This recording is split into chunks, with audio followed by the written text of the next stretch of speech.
Olá, boa noite. Boa noite. Fiéis lotam Catedral da Sé para missa em homenagem a Dom Cláudio Umes. O adeus ao cardeal que acolheu necessitados e não aceitava que uma pessoa estivesse com fome. Brasil se despede de Dom Cláudio Umes, incentivador da evangelização, das novas comunidades e movimentos, franciscano, defensor dos pobres e indígenas e também da Amazônia. No Vaticano, o Papa Francisco anuncia que vai nomear 2 mulheres para as atividades do departamento para os bispos. Congresso mantém veto presidencial que previa a compra de ações da Eletrobras. No Distrito Federal, a internet de alta velocidade já pode ser usada pelos usuários. Ministério da Saúde intensifica a conscientização para combater a dengue. Em Terra Mineira, um museu com exposição reúne o resultado de 2 projetos especiais. O Canção Nova Notícias está começando.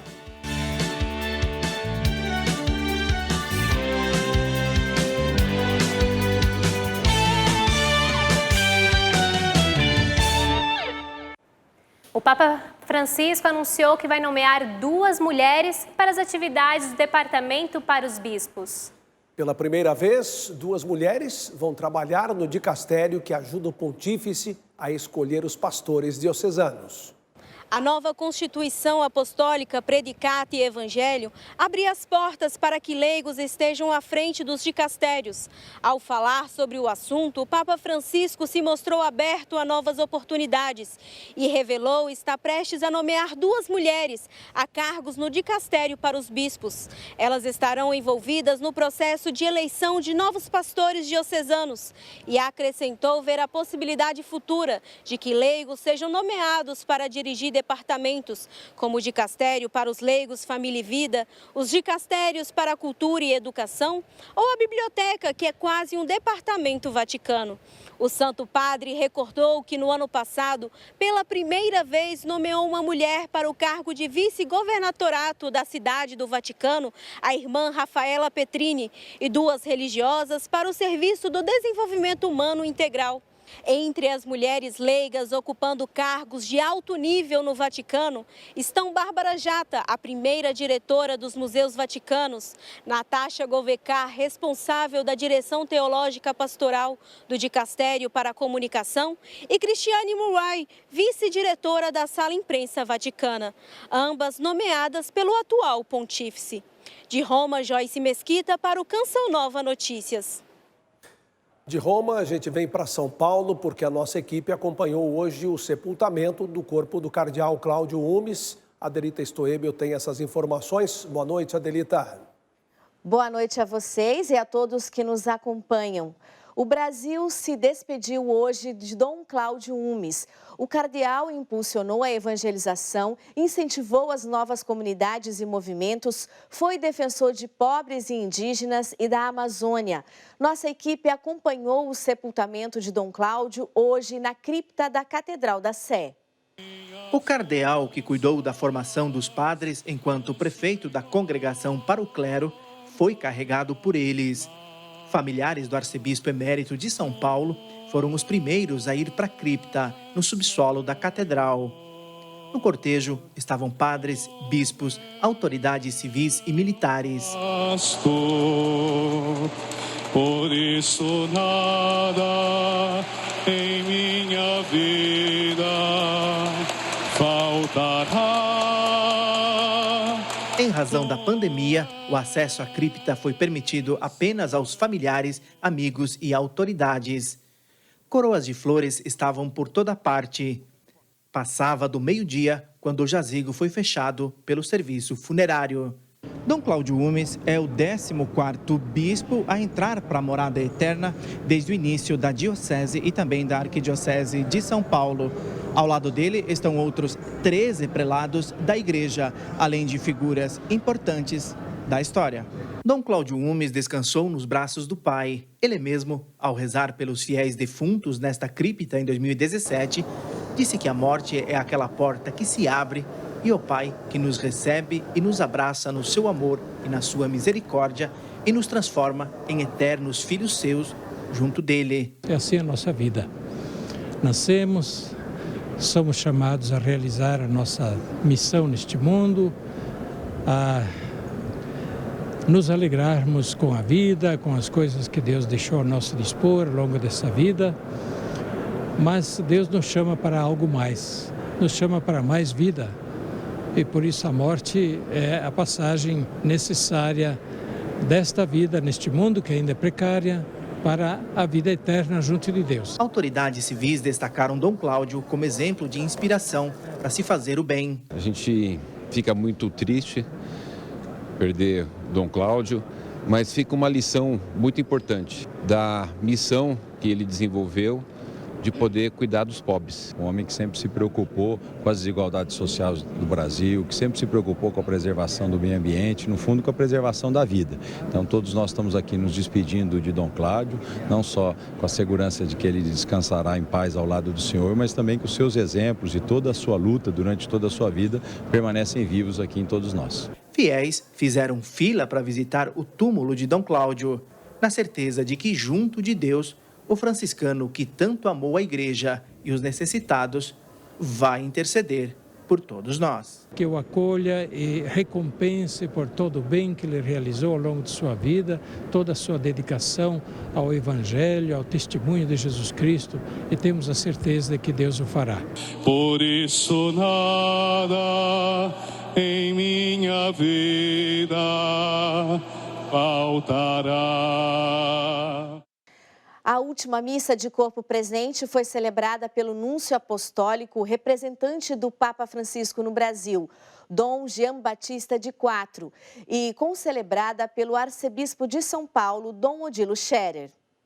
Era 9h30 da manhã quando o caixão com o corpo de Dom Cláudio Umes começou a ser fechado e levado ao presbitério para a última missa de corpo presente depois de 3 dias de velório. Na presença de bispos de diversas regiões do Brasil, quem presidiu a Santa Missa foi o núncio apostólico, Dom Jean Batista de Quatro, que leu o telegrama do Papa em ocasião do falecimento de Dom Cláudio.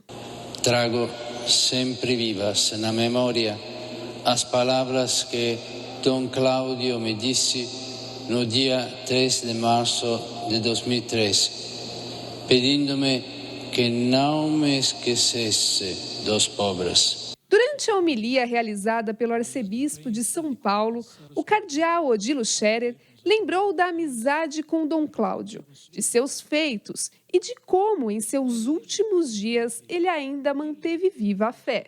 Poucos dias antes de falecer, pediu a unção dos enfermos e novamente lhe conferi a unção dos enfermos. Ele rezava muito, sempre com o seu rosário perto da mão, até que conseguiu. Esteve consciente, lúcido, até pouco antes de falecer. Ao todo, foram 13 missas de corpo presente nestes 3 dias de velório de Dom Cláudio Umes. E muitos leigos e religiosos vieram rezar e se despedir do cardeal, que ficou conhecido por seus trabalhos na igreja e também sociais. Estive muito perto de Dom Cláudio, no Seminário da Caridade e depois no Centro de Apoio ao Trabalhador, para olhar com carinho a situação dos desempregados. Enfim, um homem que foi mesmo da igreja, da evangelização de Cristo e dos pobres. Deixa, durante toda a sua trajetória na Igreja do Brasil, grandes marcas. Sempre muito atento à formação sacerdotal, muito atento também à população de rua, às necessidades da Igreja de São Paulo, sobretudo durante o seu episcopado, a questão da caridade.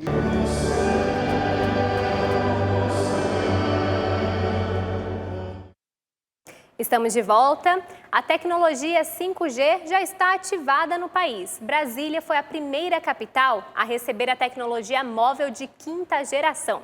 E é para lá que a gente vai agora conversar sobre este assunto com Ronaldo da Silva. Boa noite, Ronaldo.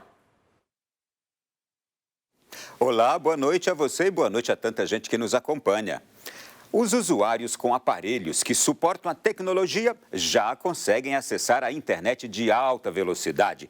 Vamos ver como foi esse primeiro dia de adaptação para a população nas ruas da capital.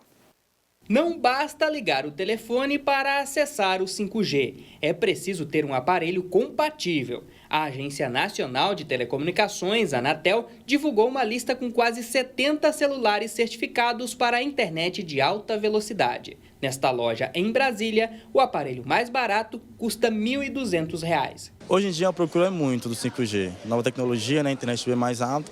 Prefere um 5G, porque um pouco mais para frente creio que vai ficar um pouco mais caro, né? O 5G. Agora nós vamos saber na prática se o 5G é de fato mais rápido que o 4G. Nós estamos em uma feira aqui numa loja de venda de celulares para saber. Vamos fazer o teste agora.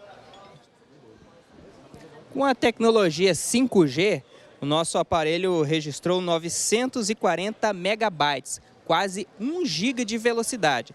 Já com a tecnologia 4G, foram 19 megabytes. O Marcos tem um celular com 5G, mas na cidade dele, no Acre, a rede ainda não funciona. De viagem a trabalho no Distrito Federal, ele ficou surpreso com a velocidade da internet no aparelho, já conectado à nova frequência. Há pouco tempo atrás estava 4G, quando eu olhei agora 5G, né?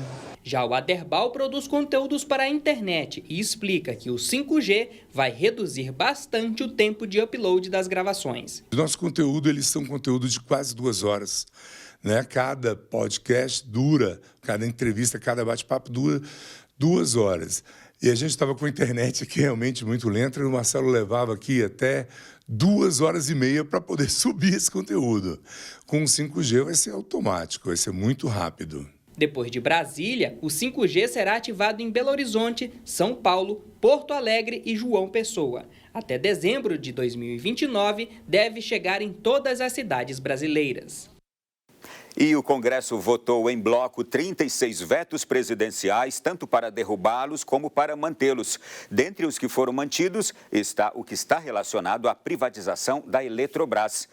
O trecho que foi vetado pelo presidente da República previa a compra de ações da empresa por colaboradores em troca de rescisão trabalhista, sendo 1% das ações remanescentes ao poder da União.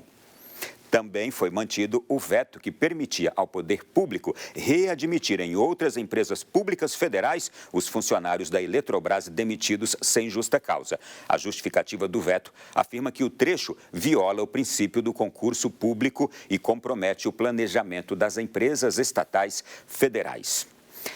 Agora vamos falar de esporte. O Brasil se destaca na Gimnasíade, uma das principais competições escolares do planeta. Recentemente, os atletas brasileiros foram premiados com o troféu Fair Play, destinado à delegação considerada mais simpática.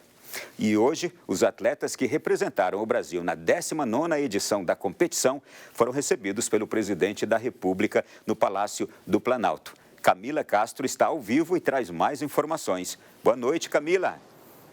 Boa noite, Ronaldo, e a todos. A retomada dos Jogos Escolares Brasileiros no ano passado, após um intervalo de 17 anos, a modernização do Bolsa Atleta e a criação de um benefício para iniciação esportiva no Auxílio Brasil são alguns dos destaques no apoio ao esporte que fazem muita diferença, né? E para homenagear o esporte, o presidente Jair Bolsonaro e o ministro da Cidadania receberam os atletas da 29ª edição da Gimnasíades. Os atletas conquistaram 2º lugar no quadro geral de medalhas. Disputada na França em maio, a delegação brasileira foi composta por 230 alunos atletas. E a delegação do Brasil foi premiada como a mais simpática. E mudando de assunto, rapidinho aí para falar sobre política, o parecer sobre a PEC que prevê o pagamento de benefícios sociais até o fim do ano foi apresentado nesta quarta-feira em comissão especial na Câmara dos Deputados.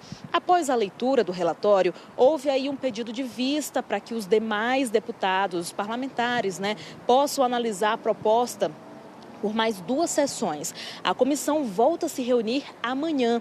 E uma última e importante informação, a Anvisa realizou uma reunião hoje para discutir a regulação dos cigarros eletrônicos aqui no Brasil. Os diretores da agência analisaram os impactos à saúde que este tipo de equipamento traz. Ao fim da votação, a diretoria da Anvisa decidiu manter a proibição dos cigarros eletrônicos por votação unânime. Ronaldo, eu volto com você. Uma excelente noite.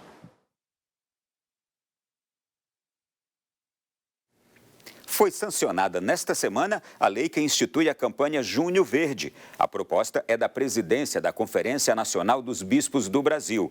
O objetivo é conscientizar a população para a importância da preservação de ecossistemas naturais e de todos os seres vivos, além do controle da poluição e da degradação dos recursos naturais para as presentes e futuras gerações. O texto indica que, para a realização de iniciativas da campanha, seja observado o conceito de ecologia integral. O conceito inclui dimensões humanas e sociais em relação aos desafios ambientais e faz parte das reflexões da encíclica Laudato Si, sobre o cuidado da casa comum.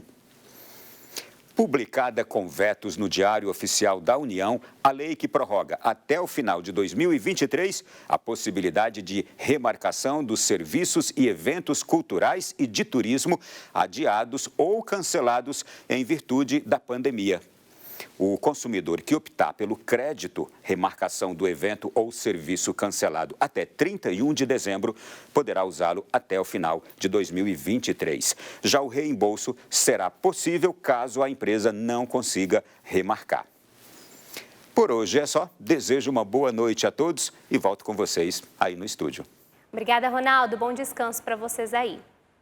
A cidade de São José dos Campos tem, a partir deste mês, um novo espaço para monitorar toda a geração e distribuição de energia na região do Vale do Paraíba e em boa parte do estado de São Paulo. Tecnologia de ponta está sendo utilizada para agilizar o atendimento aos consumidores.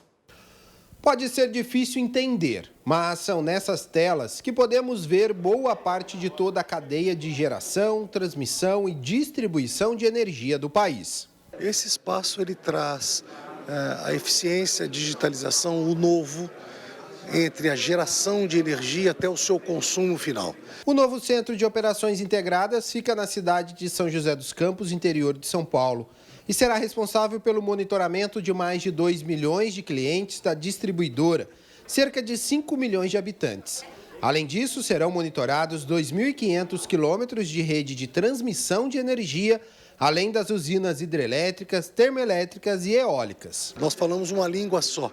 O Brasil, apesar de ser um país continental, tem uma rara e belíssima inteligência de engenharia de fazer o seu sistema interligado. E aí, para atender tanta gente, imagina-se que o número de profissionais tenha que ser enorme.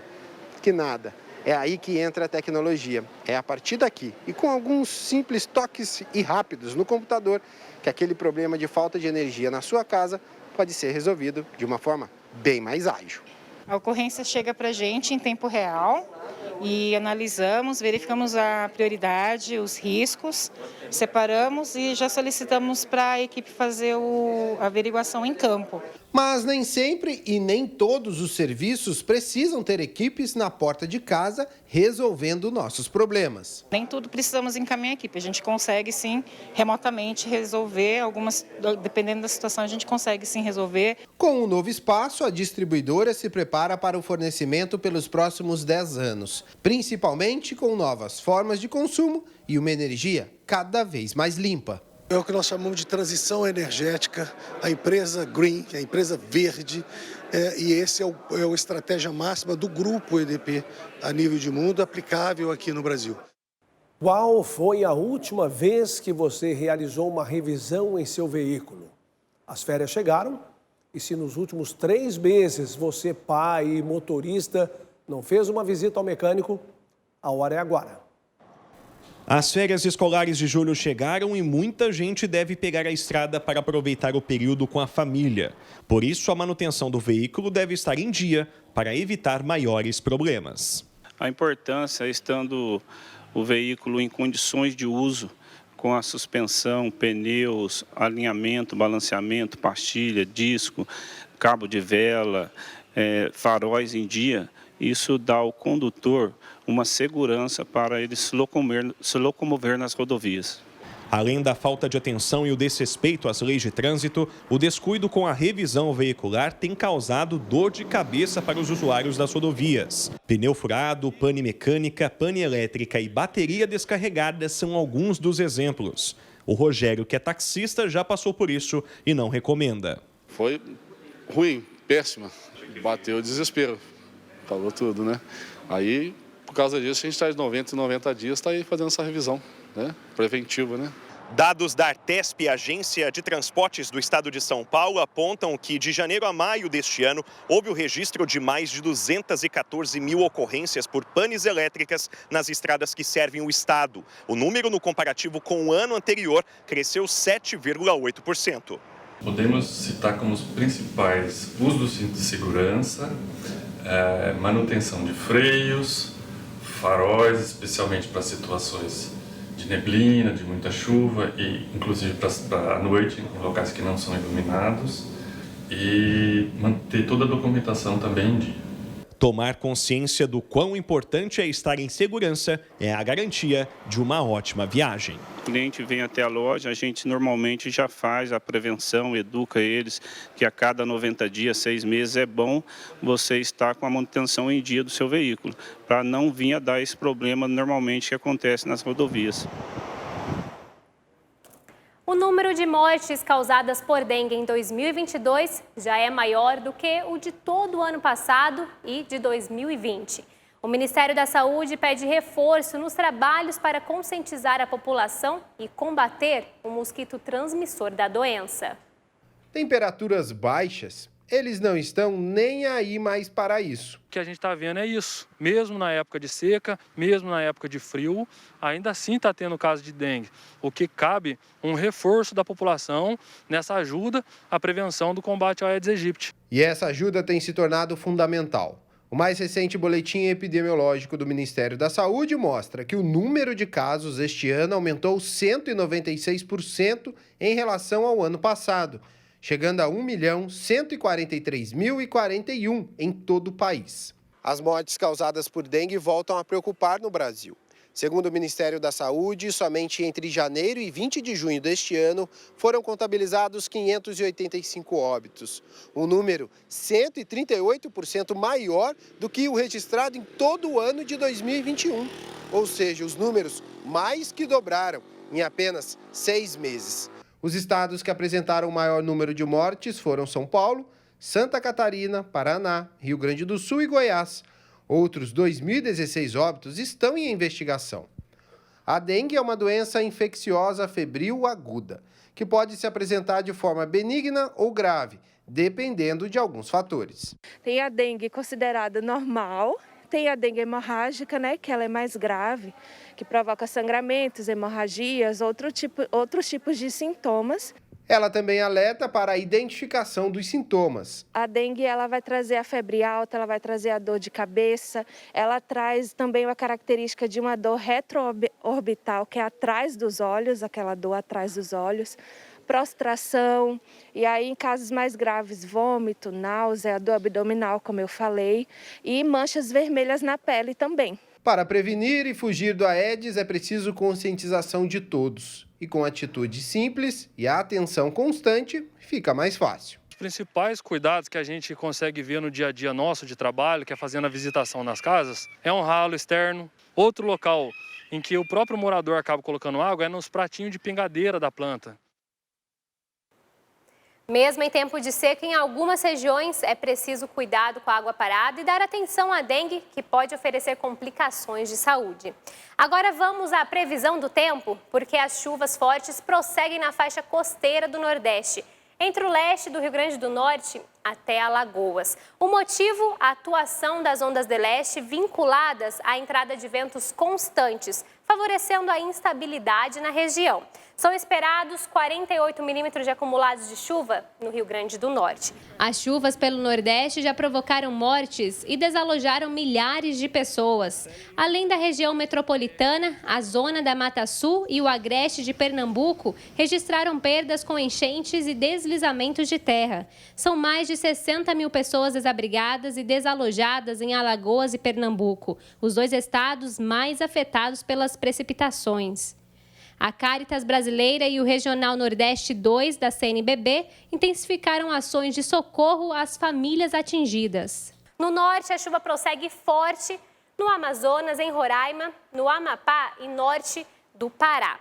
Chuva ainda no centro-sul do Rio Grande do Sul e extremo sul de Santa Catarina. No centro do país, não há mudanças. O tempo seco segue na região e a temperatura sobe à tarde do Mato Grosso a São Paulo. As máximas podem bater os 34 graus em Cuiabá e 32 no Rio de Janeiro. Nessas regiões, a preocupação é com a baixa umidade do ar, que mantém os níveis de alerta em estado de alerta com menos de 20%. Principalmente à tarde, quando as temperaturas estão mais altas. Reinaldo, precisamos nos hidratar muito neste tempo.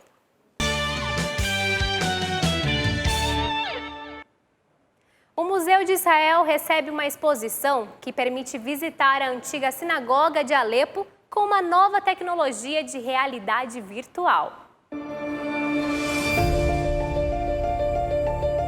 Uma nova exposição no Museu de Israel permite viajar no tempo graças à realidade virtual. Esta nova tecnologia permite visitar a antiga sinagoga de Alepo, construída entre os séculos V e VII e frequentada até o final do século passado, exceto por um curto período.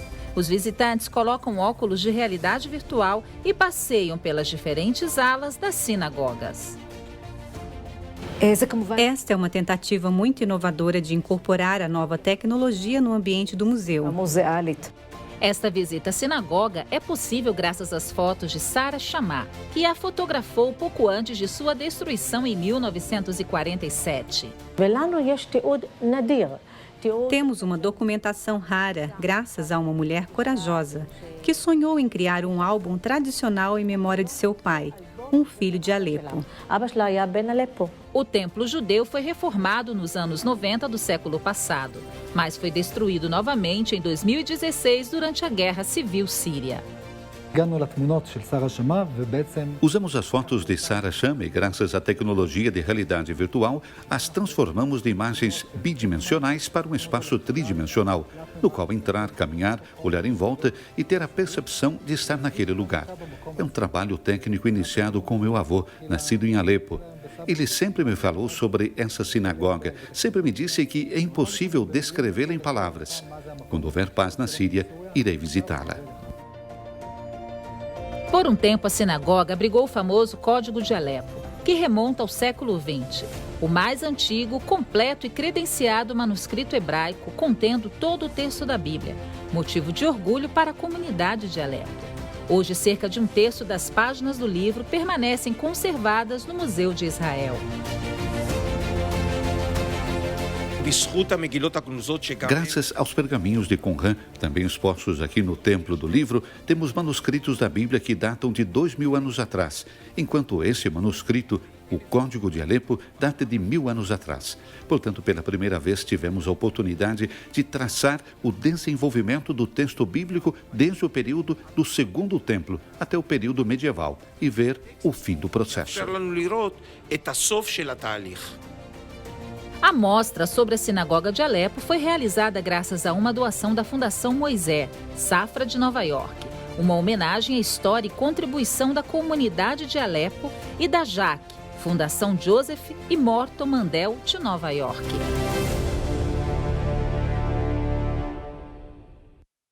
Bacana, hein? Vale a experiência. Falamos agora da campanha do projeto Dai-me Almas, porque sua contribuição ajuda a melhorar a vida das pessoas por meio de iniciativas promovidas pela Canção Nova. É um gesto que leva à multiplicação do bem, graças à generosidade de sócios e benfeitores. Vejam só, nós estamos com 14% de nossa meta na campanha de julho. E contamos com você para chegar aos 100% dessa nossa meta. Faça sua doação pelo Pix, pix.doação@cançãonova.com. E não é necessário um envio de comprovante, não, porque sua doação será identificada automaticamente.